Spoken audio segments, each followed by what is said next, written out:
Las nieblas de Avalon, libro 1, experta en magia, de Marion Zimmer Bradley, capítulo 9. En un día primaveral del 7º año de reinado de Uther Pendragon en Caerleon, Vivian, sacerdotisa de Avalon y señora del lago, salió al crepúsculo para mirar el interior de su espejo mágico. Aunque la tradición que identificaba a la señora con una sacerdotisa era anterior a los druidas, compartía uno de los grandes dogmas de la fe druida. Las grandes fuerzas que crearon el universo no podían ser veneradas en una casa construida por manos humanas, ni el infinito quedar contenido en algo de humana factura. Y por consiguiente, el espejo de la dama no era de bronce ni tan siquiera de plata. Detrás de ella se erguían los grises muros de piedra del arcano templo del sol, edificado por los esplendentes que vinieron de Atlántida, siglos atrás. Ante ella se extendía el gran lago, bordeado de altos y ondulantes cañaverales, envuelto en la niebla que incluso con buen tiempo ocultaba la tierra de Avalon. No obstante, al otro lado del lago había más islas y otros lagos, formando en su conjunto lo que denominaban el país estival. Este se encontraba en su mayor parte bajo las aguas, pantanos y marismas, mas en el cenit del verano los estanques y las lagunas salobres eran secados por el sol y las tierras emergían, buenas para el pastoreo, ricas en hierbas y algas. Allí, de hecho, el mar interior iba retrocediendo año tras año, dejando paso a tierras secas. Algún día todo aquello sería cultivable, pero no en Avalon. Avalon yacía ahora perpetuamente envuelto en las nieblas, oculto para todo, excepto para la fe. Y cuando los hombres iban y venían en peregrinación al monasterio que los monjes cristianos llamaban Torres de Cristal, el templo de sol era invisible para ellos, como si se hallase en algún extraño mundo. Vivian podía distinguir, cuando dirigía la visión sobre ella, la iglesia que habían edificado. Aquello había ocurrido hacía mucho tiempo. Ella lo sabía, aunque nunca hubiera estado ahí. Siglos atrás, esto le había contado Merlín y lo había creído, un pequeño grupo de sacerdotes llegó desde el sur y con ellos estuvo el profeta Nazareno para enseñar. Y la historia dice que Jesús mismo había aprendido allí, en la morada de los druidas, donde una vez se había erigido el templo del sol, toda la sabiduría de los druidas. Años más tarde, cuando, así prosigue la historia, Cristo fue llevado al sacrificio, afianzando con su propia vida el viejo misterio del Dios sacrificado, que era más antiguo que la Bretaña.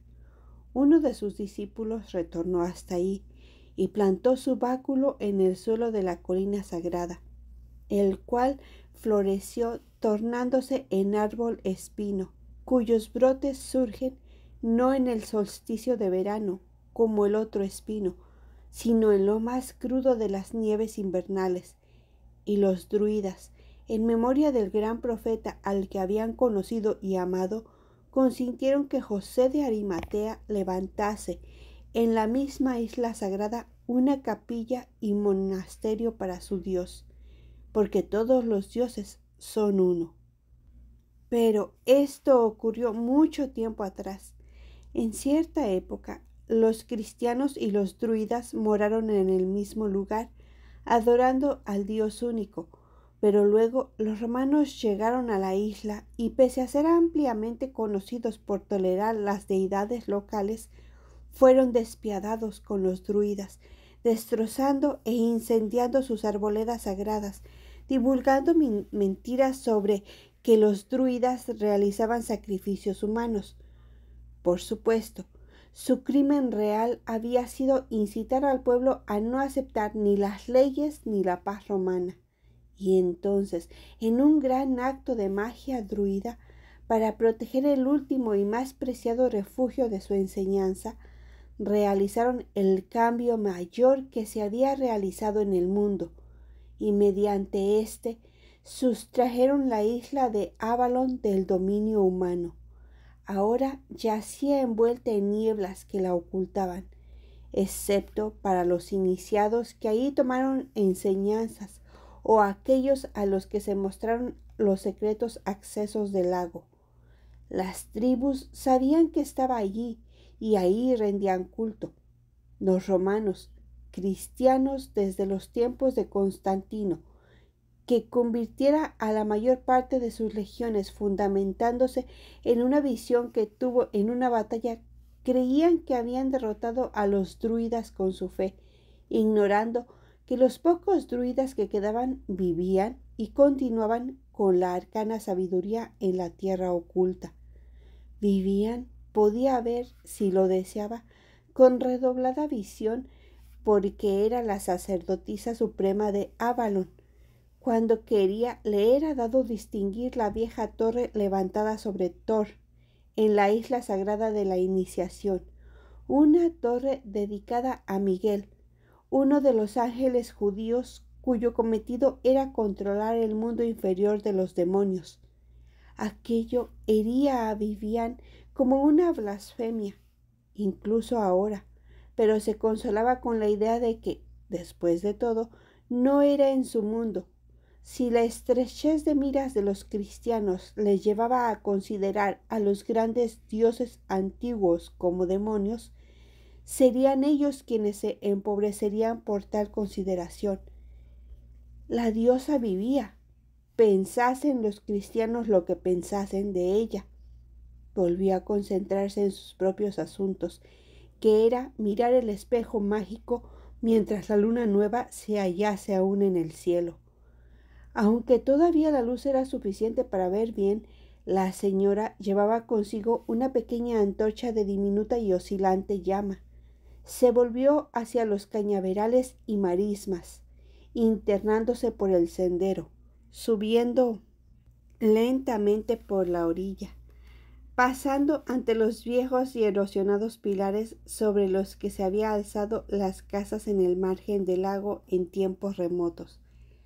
La pequeña antorcha oscilaba, haciéndose cada vez más visible en la oscuridad, y sobre los árboles la límpida mitad de la luna virgen, apenas visible, refulgía como la gargantilla de plata que llevaba la señora. Fue recorriendo la arcana vía procesional, subiendo lentamente, porque, aunque era aún fuerte y vigorosa, ya no era joven, hasta llegar al estanque del espejo claramente perceptible entre erectas piedras de gran antigüedad. El agua era clara y reflejaba la luz de la luna, y cuando la señora se inclinó con la pequeña antorcha, pareció llamear. Ella hundió la mano en el agua y bebió. Estaba prohibido sumergir cualquier objeto de humana factura en el estanque, aunque más arriba, donde fluía como un manantial, los cristianos iban con jarros y cuencos a tomar cuanto deseaban de la corriente. Probó el claro y metálico sabor del agua y, como siempre, sintió una punzada de temor. Aquella corriente fluía desde el principio del mundo y seguiría haciéndolo imperecederamente, generosa, mágica y accesible a todos. Seguramente aquel manantial era un don de la gran diosa, y se arrodilló al beber, levantando el rostro a la tenue media luna del cielo, mientras aquella momentánea renovación de temor que observara desde que llegó por primera vez siendo novicia en la casa de las doncellas, volvió a su ocupación. Situó la antorcha en una roca plana cercana al borde del espejeante estanque para que la luz se reflejase, como la de la media luna en el agua. Ahí, y entonces se hallaban presentes los 4 elementos: el fuego en la antorcha, el agua de la que había bebido, la tierra sobre la que se encontraba, y, al invocar los poderes del aire, como en todas sus invocaciones anteriores, una errante brisa rizó la superficie. Se sumió en la meditación durante algún tiempo. Finalmente se planteó a sí misma la pregunta que había ido a formular al espejo mágico: ¿qué será de Bretaña? ¿Qué será de mi hermana y de su hija nacida sacerdotisa, y del hijo que es la esperanza de Bretaña? Durante un momento, cuando el viento estremecía la superficie del espejo de agua, no vio más que imágenes confusas y tambaleantes. Provenían de su mente o de la agitada superficie del estanque. Vislumbró escenas de batallas, poco claras en las ondas del agua. Vio el estandarte del dragón de Uther y a las tribus luchando a su lado. A Igraine vestida y coronada, como la viera en persona. Y luego, en un atisbo que aceleró su pulso, a Morgana, llorando, y en un segundo y terrorífico instante de la visión, a un niño de pelo rubio yaciendo sin sentido e inerte, vivo o muerto. Luego la luna se ocultó entre las nieblas, la visión desapareció, y por mucho que lo intentó, Vivian no pudo provocar más que dudosos atisbos. Morgause con su segundo hijo, Lot y Uther cruzando un gran salón y profiriendo airadas palabras, y el confuso recuerdo del niño herido y agonizante. Pero tales cosas habían sido o eran solo advertencias de las aún por venir.